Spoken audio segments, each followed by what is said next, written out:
Alors, qui est allé déjà près de l'équateur? Tiens, je te donne cet outil. Alors, effectivement. Moi, Déjà allé près de l'équateur? Oui, David, il confirme qu'il Et est est-ce que vous confirmez que vous avez la surprise, hein, ça choque beaucoup les gens qui ont l'habitude, qui sont plutôt en Europe ou en Occident en général, c'est que en général il fait nuit tard, à 21h le soir, il fait encore jour. L'été, ouais. Et là, à 17h30, 18h, c'est comme si on éteignait la lumière. Ça veut dire que c'est nuit noire. Et comme les villes ne sont pas éclairées tout partout, là on va en Côte d'Ivoire. 70% des villages de Côte d'Ivoire n'ont pas l'électricité. Donc les réverbères dans la rue, l'électricité qui allume et tout, c'est quelque chose qui n'existe pas. L'avantage, c'est qu'on voit bien les étoiles la nuit. C'est le plus grand avantage. Et en plus, comme c'est l'hémisphère sud, on ne voit pas le même ciel qu'en Europe. Il n'y a pas de Parenthèse. Il n'y a pas de pollution. Et donc, mais le problème, c'est qu'on n'a pas de pollution, on voit les étoiles, etc. Mais pour réviser, pour étudier, c'est quand même un vrai problème. Quand on rentre, parfois on est allé, comme moi je sais quand j'étais petit, je faisais 3 km à pied pour pouvoir aller à l'école. Donc ça met un certain temps quand même pour faire ces 3 ou 4 km à pied. On met une demi-heure, 45 minutes. L'école finit à 16h30. Si on a 1 heure de marche pour rentrer à la maison, on rentre, il est 17h30. 17h30, ça veut dire que la lumière s'éteint et on a quoi? Très peu de temps pour pouvoir étudier. Qu'est-ce qu'on a comme lumière en général? C'est quoi? C'est une lampe à pétrole. La lampe à pétrole, on a eu un pic de pollution l'hiver dernier dans pas mal de villes françaises. Vous savez, c'est les composés volatiles, hein, ces petits éléments qui s'envolent un peu partout. Et puis le problème de la lampe à pétrole, c'est que quand on veut réviser avec une lampe à pétrole, on est obligé de la mettre très près, parce qu'il faut pouvoir lire, il faut pouvoir écrire, voir son... Donc on est collé à la lampe à pétrole. Et l'autre problème de la lampe à pétrole, c'est que dans la plupart des villages, dans les pays, en Côte d'Ivoire notamment... Il n'y a pas de pétrole. Non, c'est pas ça. C'est qu'il y a il y a peu de pétrole, et donc il y a une lampe pour 10 personnes. Et qui utilise la lampe le soir? Les mamans pour faire à manger. C'est le papa. Ou le papa qui... Souvent le papa. et donc le petit qui est en train de faire ses études, qui est en train de réviser, bah, lui, il n'est pas du tout prioritaire. Et ça crée quoi? Bah, ça crée une énorme inégalité entre certains villages qui ont la chance de pouvoir avoir l'électricité, d'autres villages qui n'ont pas cette chance d'avoir l'électricité, les enfants qui peuvent faire leurs devoirs le soir, et les enfants qui ne peuvent pas faire leurs devoirs le soir. Alors Clara, je ne sais pas si tu es contente de faire tes devoirs le soir. L'électricité, je crois. Arrête d'être parfaite, Clara. Mais c'est vrai qu'il y a beaucoup d'enfants qui adoreraient pouvoir faire leurs devoirs, mais là, ils ne peuvent pas. Et donc, je vous fais un teasing depuis tout à l'heure. Mais Alors, David a l'air de savoir de quoi il s'agit. Vous savez quelle est la solution? Non? Comment ils ont fait pour trouver une solution? Bon, imaginez qu'on nous demande à nous de trouver, on serait embarrassé. Heureusement, quelqu'un y a pensé. Quelqu'un y a pensé. J'ai amené la solution avec moi. Et derrière, c'est un cartable. Un cartable pas comme les autres. Parce que c'est un cartable, vous voyez, il a un petit panneau là. C'est un panneau solaire. Et donc, ce cartable se recharge toute la journée, pendant que l'élève va à l'école. Et quand il rentre le soir pour faire ses devoirs, il ouvre son cartable. Qu'est-ce qu'il y a à l'intérieur du cartable? Il y a, dans la petite pochette qui est là, une petite lumière. Je branche la lumière sur mon cartable. Et là, bon, on a l'électricité, donc on ne se rend pas compte, mais on a une petite ampoule LED ici qui éclaire pendant 5 heures.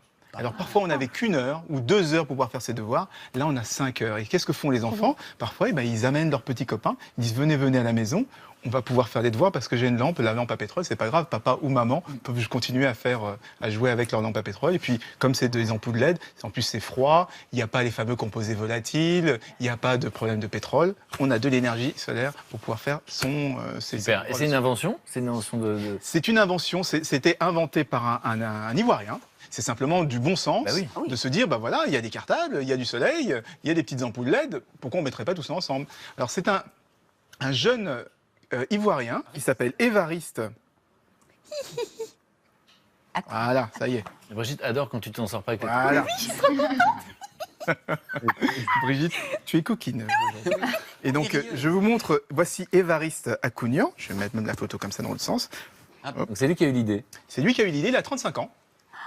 Et lui aussi, il a souffert de la fameuse lampe à pétrole. Il a regardé, il a constaté ça autour de lui. Alors, il était plutôt bien placé. Il avait un poste, il travaillait. Et puis, il a pris ses économies. Il s'est dit, je vais faire des cartables avec une petite lumière pour aider les petits enfants.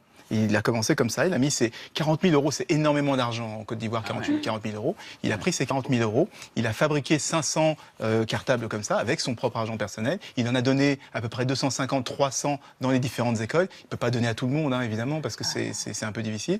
Et il a donné ça aux meilleurs élèves, parce qu'il fallait qu'il fasse un choix. Il a donné ça aux meilleurs élèves des différentes écoles. C'est motivant en tout cas. Pour les motiver. Bien sûr, ils ont partagé avec... Et ce qui est formidable, c'est que le soir, voilà la petite lumière, comment on fait ses devoirs quand on est en Côte d'Ivoire, là, la petite lumière qui éclaire le soir pour faire ses devoirs.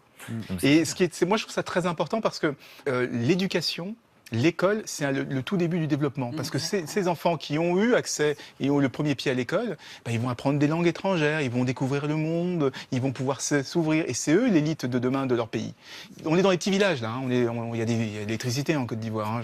Bon, voilà. Mais on est dans un petit village. Et ces personnes des petits villages, moi j'ai même discuté avec une petite fille, elle s'appelle Masuki. Et la petite Masuki, elle a 11 ans comme Clara et comme... Kadiatou, a 11 ans comme elle, et elle, ce qu'elle veut être médecin. Elle est dans ce petit village, elle n'a pas d'électricité. Et justement, avec son cartable, ça lui donnera la possibilité d'aller à Abidjan, où là, il y a l'électricité, où il y a des universités, où elle pourra progresser dans la vie. Clara, réaction? Bah, c'est bien. C'est-à-dire que c'est vrai que ça n'appelle pas de débat, on est épaté. C'est-à-dire c'est épatant. on a l'impression que c'est juste la solution qu'on Non, attend. mais c'est ça qui est bien en fait, c'est qu'avec peu, on arrive avec une idée simple, on arrive à faire des trucs super. Moi, je suis allé faire une formation en République centrafricaine, au fin fond chez les Pygmées là-bas, et ce qui était impressionnant, c'est qu'ils n'avaient rien, et on vous dit avant de partir, si vous pouviez nous aider à pouvoir payer un instituteur, justement, parce que l'école, c'est le premier lien, mais il vous faut peut-être pour l'année, il vous faut beaucoup. Non, si vous nous donniez 80 €, on assure l'école pour toute l'année. On était 4, on a donné 40 € chacun, mais il y avait de quoi payer 2 ans d'école, quoi. Non, mais j'ai souvenir d'avoir rencontré des gens formidables, c'était en Tanzanie, et qui parlaient de l'éducation, et qui disaient qu'effectivement, il avait la sensation qu'il était aveugle sans éducation, parce qu'il n'avait pas été à l'école. Bien sûr. Et qu'il avait l'impression que c'était des fenêtres. Et donc c'est très très très important, même si nous, ici, on a des enfants qui ont pas envie de faire leurs devoirs, il y a des enfants au bout du monde qui peuvent faire leurs devoirs, ça peut sauver des vies. Oui, et là, on a parlé de Côte d'Ivoire, on a parlé d'un petit village où ça se passe, mais il y a à peu près 1 milliard de personnes qui n'ont pas un accès permanent à l'électricité dans le monde entier. Il y a 700 000 millions à peu près en Afrique, mais il y a aussi en Asie et même en Amérique du Sud. Et donc ce petit projet d'un petit entrepreneur ivoirien, il peut avoir une portée complètement mondiale et aider énormément d'enfants un peu partout dans le monde. Ça fait par un sac. Moi, j'aime bien l'offrir à Kadiatou. Ben oui, forcément. Quelle bonne idée. Moi, je Comme, pense que c'est comme vrai Samba, que le traducteur est Clara- parti, je sais pas parce si elle a que- encore compris à quoi ça servait. Non, enfin, mais oui, c'est pour ça tu on l'as le fera tout à l'heure. Ah, mais tu l'as Parce montré, tu parce peux que Clara, le problème de Clara, c'est qu'il n'y a pas assez de soleil pour pouvoir éclairer son cartable. Ça fait pas lecteur MP3 Voilà. non plus. Et puis elle va se dire non mais elle pourra charger son lecteur MP3 à l'intérieur. Elle se dit c'est bien le soleil, comme ça quand j'ai plus de batterie sur mon téléphone portable, je pourrai le recharger. Non, Bon, merci. ce qui est d'autant plus notable, c'est que l'Afrique commence à vraiment utiliser le solaire et ça va être une source de richesse. Et quand les solutions viennent de là-bas, c'est formidable aussi. Ouais. C'est-à-dire que du coup, il y a de la créativité. dans L'idée ce- c'est de créer des emplois, de faire en sorte que ces sacs, au départ il a importé le sac de Chine, où je ne vais pas raconter d'histoire, mais l'idée c'est qu'on puisse les faire en local, développer une industrie locale, créer de l'emploi, et donc créer tout un écosystème autour de ça. On aide des enfants, on fait de l'emploi, et on arrive à changer le monde. Nous on aime bien quand les On choses- aime bien. Et puis c'est inspirant pour d'autres utilités. Au fond, il y a les cartables pour les enfants, la lumière, mais parce que j'avais pas réalisé 5 heures d'autonomie ce petit cartable.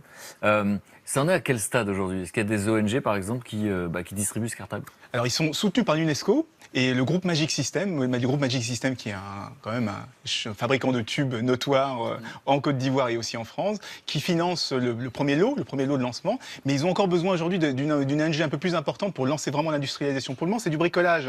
Il assemble ça, il importe des sacs de Chine et il fait le montage un peu tout seul. Mais l'idée, c'est vraiment de développer une industrie locale, c'est de vraiment créer des emplois, faire en sorte que les sacs soient assemblés, soient fabriqués directement local, et surtout qu'après ça puisse être diffusé dans d'autres pays, en dehors de la Côte d'Ivoire, mais dans d'autres continents, en Asie, en Amérique également. Et pour ça, ils ont besoin de financement, ils ont besoin d'industriels. Donc si on peut lancer un appel peut-être, Frédéric, si jamais vous êtes un industriel français et que vous avez des panneaux solaires, par exemple, si vous faites des petites lampes LED, si vous faites des sacs, tout ça, ça peut l'aider. Et donc n'hésitez pas à contacter l'émission 1001 vies. On vous mettra en contact avec Évariste, qui est le créateur de ce sac formidable.